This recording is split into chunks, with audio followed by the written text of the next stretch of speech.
Hello, good morning everyone. कैसे हैं आप सब दोस्तों। कल की वीडियो में हमने क्लास 10 साइंस थर्ड चैप्टर के बारे में डिस्कस किया था। हमारे थर्ड चैप्टर धातु और अधातु में कल हमने फेन पलवन विधि का वर्णन किया था। दोस्तों, हमने धातु के निस्तापन के 3 प्रक्रम के बारे में डिस्कस किया था, जिनमें से प्रथम प्रकरण था हमारा धातुओं की सामृद्धि या धातुओं का शुद्धिकरण सामृद्धि विधि द्वारा कैसे किया जाता है। इस विधि में हम 2 प्रकार की विधि का वर्णन करते हैं। फर्स्ट विधि है फेन पलवन विधि और सेकंड विधि है चुंबकीय पृथक्करण विधि। दोस्तों, फेन पलवन विधि हम कल की वीडियो में पढ़ चुके थे।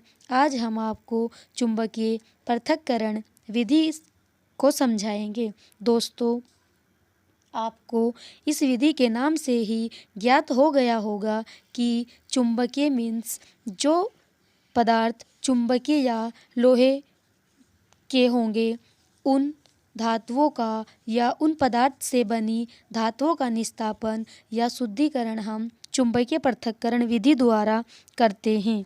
दोस्तों, इस विधि द्वारा चुंबकीय उसके जैसे आयरन समृद्धि करती है। इस विधि में हम ऐसे पदार्थों का शुद्धिकरण करते हैं जैसे आयरन अयस्क यानी लोहे का जो अयस्क होता है, ऐसे पदार्थों को हम इस विधि द्वारा पृथक्कृत करते हैं। इसमें 2 रोलर के ऊपर एक रबड़ की बेल्ट चढ़ी होती है। इन रोलरों में से एक रोलर चुंबकीय प्रकृति का होता है। इसमें बारीक पिसे हुए अयस्क को रबड़ की बेल्ट के ऊपर सिरे पर डाल दिया जाता है तो चुंबकीय कण चुंबकीय रोलर के निकट आ जाते हैं और अचुंबकीय कण रोलर से दूर एकत्रित हो जाते हैं और धातुओं को हम पृथक कर लेते हैं। दोस्तों, हम आपको डायग्राम के माध्यम से समझाते हैं। हमारे पास 2 रोलर होते हैं। रोलर के ऊपर एक पट्टा लगा होता है। ये रोलर चुंबकीय या मैग्नेट का होता है और ये रोलर अचुंबकीय होता है। ये मेटेलिक और ये नॉन मेटेलिक चुंबकीय। 2 रोलर के ऊपर पट्टा लगाने के बाद हम यहाँ पर एक बीकर लेते हैं और उस बीकर में एक चूर्णित अयस्क को भर देते हैं। उस अयस्क को भरते हैं जिसकी धातु का हमें पृथक्करण करना है। ऐसे अयस्क को हम इस बीकर में भर देते हैं। अयस्क को भरने के बाद हम इसे रोलर को घुमाते हैं। जैसे जैसे रोलर आगे की साइड घूमना स्टार्ट करते हैं, ऐसे ही दोनों रोलर इस डायरेक्शन में और ये इस डायरेक्शन में घूमता है तो ऊपर से बारीक पिसा हुआ अयस्क पट्टे पर धीरे धीरे गिरता जाता है। जैसे ही चूर्णित पिसा हुआ अयस्क पट्टे पर गिरता है तो पट्टा रोलर की सहायता से आगे की ओर बढ़ता है। रोलर घूमते हुए यह रोलर चुंबकीय होने के कारण इस अयस्क में जितने भी आयरन या चुंबकीय कण होंगे वो रोलर की ओर आकर्षित होकर इसके पास आकर रुक जाते हैं, जबकि जो अचुंबकीय कण या अशुद्धि होंगी वो रोलर से दूर जाकर गिर जाती हैं। इसलिए इस डायग्राम में चुंबकीय रोलर और ये चुंबकीय कण और ये अचुंबकीय कण उपस्थित होते हैं। चुंबकीय कणों को हम पृथक कर लेते हैं। यह विधि आयरन या फिर चुंबकीय जैसे मैग्नेट, आयरन ऐसे पदार्थों को शुद्ध करने की विधि होती है। हमारा सेकंड टॉपिक है अपचयन। दोस्तों, हमने धातु पृथक्करण की 3 विधि बताई थी, जिनमें से ये हमारी सेकंड विधि है अपचयन। अयस्कों में अधिक धातु आयन को उपयुक्त अभिकर्मकों की सहायता से धातु में उपचयित करते हैं। धातु यौगिकों से धातु प्राप्त करने के प्रक्रम को अपचयन कहते हैं। धातु यौगिकों से जब हम धातु को प्राप्त करते हैं तो इसी क्रिया को अपचयन कहते हैं। अपचयन दो प्रकार से होता है, भर्जन और निस्तापन। भर्जन और निस्तापन बोर्ड एग्जाम के लिए काफ़ी इम्पोर्टेंट होते हैं। हमारा फर्स्ट टॉपिक है भर्जन।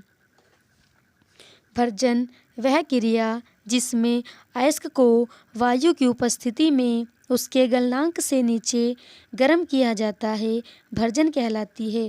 दोस्तों, सामान्य भाषा में कहें तो भर्जन वह क्रिया होती है जो वायु की उपस्थिति में होती है। जो क्रिया वायु की उपस्थिति में होगी वह भर्जन कहलाती है और जो क्रिया वायु की अनुपस्थिति में होती है वह निस्तापन कहलाती है। एग्जाम्पल के लिए इस क्रिया में सल्फर और आर्सेनिक आदि वाष्पशील अशुद्धियाँ ऑक्साइडों के रूप में पृथक हो जाती हैं और सल्फाइड अयस्क ऑक्साइड में बदल जाते हैं। एग्जाम्पल के लिए सल्फर की अभिक्रिया ऑक्सीजन से कराने पर यह सल्फर डाइऑक्साइड में बदल जाती है। आर्सेनिक की अभिक्रिया ऑक्सीजन से कराने पर आर्सेनिक ऑक्साइड प्राप्त होता है।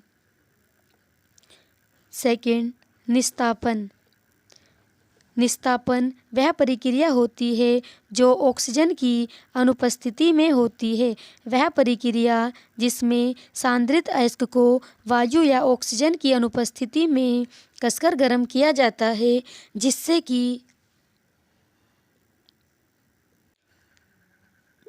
कि पिघले नहीं, निस्तापन कहलाती है। एग्जाम्पल के लिए कैल्शियम कार्बोनेट को गर्म करने पर वह कैल्शियम ऑक्साइड और कार्बन डाइऑक्साइड में वियोजित हो जाता है।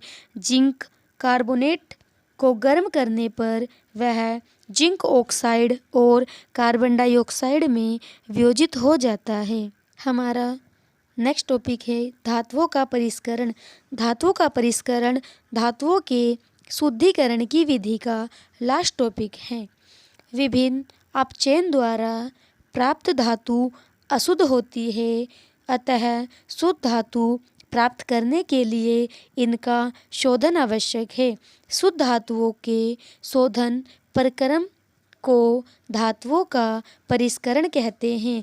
इसके लिए एक मुख्य विधि है जिसका नाम है विद्युत अपघटनी विधि। इस विधि से आपको ज्ञात हुआ है जिससे विद्युत या इस विधि में हम विद्युत का प्रयोग करते हैं। यह धातुओं के शोधन की सबसे उत्तम विधि है। इस विधि द्वारा अनेक धातुएं जैसे copper, zinc, tin, nickel, silver, gold आदि अनेक धातुओं का परिष्करण विद्युतीय अपघटन द्वारा किया जाता है।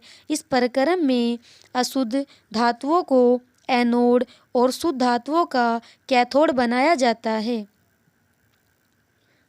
दोस्तों, हम आपको डायग्राम के माध्यम से भी समझाएंगे। दोस्तों, इस विधि में अशुद्ध धातु का एनोड और शुद्ध धातु का कैथोड बनाया गया है।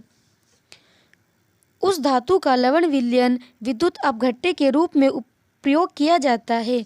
दोस्तों, इस विधि में अगर हमारी धातु वाली रोड जिंक की है तो इसमें जो हम विलयन स्वरूप भरेंगे वह जिंक सल्फेट का भरेंगे और अगर हमारी रोड कॉपर की है तो विलयन भी कॉपर सल्फेट का ही होगा। जिस धातु की भी इसमें हम रोड या पट्टी लेंगे या इलेक्ट्रोड लेंगे उसी का ही इसमें विलयन भर देंगे।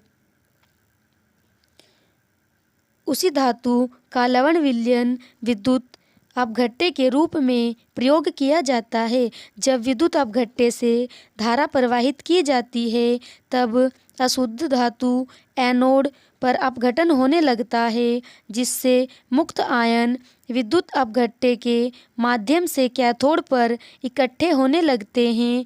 कुछ अविलेय अशुद्धियाँ अपघटन के दौरान एनोड के नीचे जमा हो जाती है, जिसे एनोड अवपंक या एनोड पंक कहते हैं, और कैथोड से धातु प्राप्त कर लेते हैं। दोस्तों, इस विधि में हम एक ऐसा कंटेनर लेते हैं जिसमें हमारी विद्युत अपघटनी विधि पूर्ण हो सके। इसमें हम एक बीकर लेते हैं, उसके बाद इसमें 2 इलेक्ट्रोड डालते हैं। एक इलेक्ट्रोड धातु का तथा दूसरा अधातु का होता है। अगर हम किसी भी धातु का इलेक्ट्रोड लेंगे तो उसी धातु का विलयन भी इसमें डाल देंगे। माना हमने कॉपर धातु का इलेक्ट्रोड लिया है तो इसमें विलयन भी हम कॉपर सल्फेट का ही डालेंगे। कॉपर धातु का इलेक्ट्रोड लेने पर हम दोनों इलेक्ट्रोड को विद्युत की या बैटरी की सहायता से जोड़ देते हैं। शुद्ध धातु का कैथोड और अधातु का एनोड लेते हैं। एनोड लेने पर हम इसमें विद्युत धारा प्रवाहित करते हैं।